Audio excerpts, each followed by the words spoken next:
As we've recognized here today with our speakers, the importance of law enforcement to maintaining our rights and the safety of our neighborhoods and communities, I am reminded that it was just a little over a month ago, late July 2020, when the chairman of the Judiciary Committee in the House of Representatives said about Antifa, as the city of Portland was being burned by Antifa, he said, "It is a myth.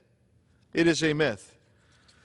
And then what has happened is an internal email from the Department of Homeland Security revealed Monday that the violence in Portland was not opportunistic, but rather organized by the Antifa organization.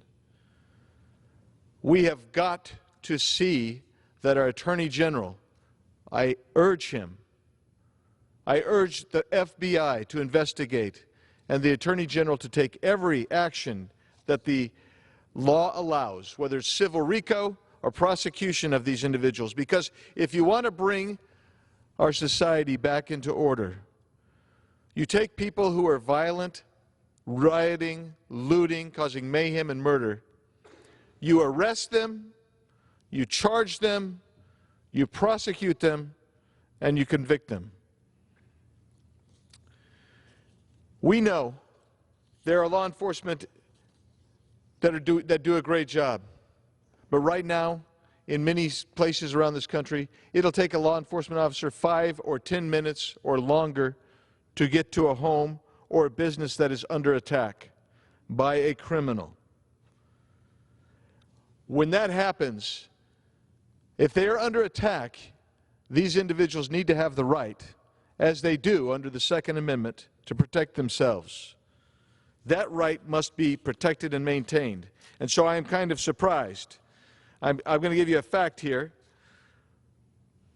In Pennsylvania alone, this year, you've had an increase in new gun owners by more than 250,000.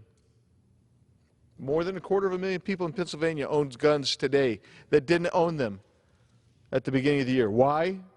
Because of what's going on in our streets, whether it's in Pennsylvania, Oregon, or wherever else it may be. A mob circles a home in Milwaukee, Wisconsin. An individual holds up a shotgun inside as this mob surrounds his home. What does the mob do?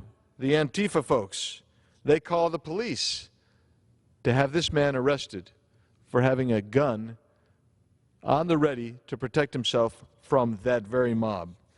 That is backwards. My friends, we thank the police. The purpose of the police is to protect the weak and the rights of all. When our leaders in places like Portland, Minneapolis, you name it, castigate the police, or celebrities castigate the police, what they're really saying is, we are content with mob rule. That can't be the case. We've heard this tonight from my colleagues who've said this so well. We support the police, we support the thin blue line that protects our rights. This rioting, this mayhem must end tonight. And with that, I yield back.